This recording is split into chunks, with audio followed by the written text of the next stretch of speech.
दो बच्चे एक नाव पर खेलते थे।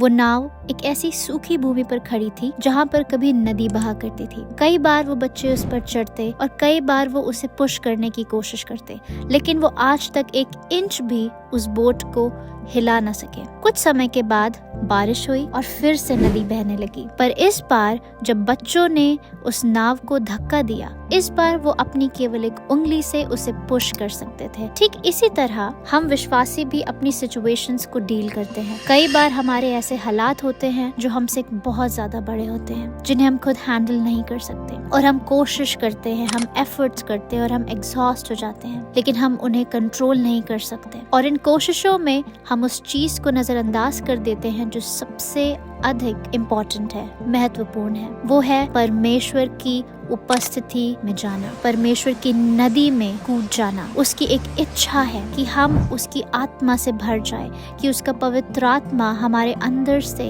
एक नदी की तरह ओवरफ्लो हो। जब परमेश्वर का आत्मा हमारी लाइफ को फिल करता है, जब हम अपने हालातों को बदलने की बजाय परमेश्वर को खोजते हैं और उस नदी में जाते हैं, तब पवित्र आत्मा वो करता है जो केवल वह कर सकता है, जो कि है असंभव। सिर्फ परमेश्वर है जो एक असंभव कार्य को हमारे लिए कर सकता है, जो चीजें हमारे कंट्रोल से बाहर हैं। यीशु ने मरियम से कहा कि सिर्फ एक चीज आवश्यक है और ये उत्तम भाग तुमसे कभी न छीना जाएगा। आइए हम सिर्फ उस एक आवश्यक काम पर ध्यान दें जिसके बारे में यीशु ने हमसे बोला है, और बाकी सारे हालात परमेश्वर संभाल सकता है।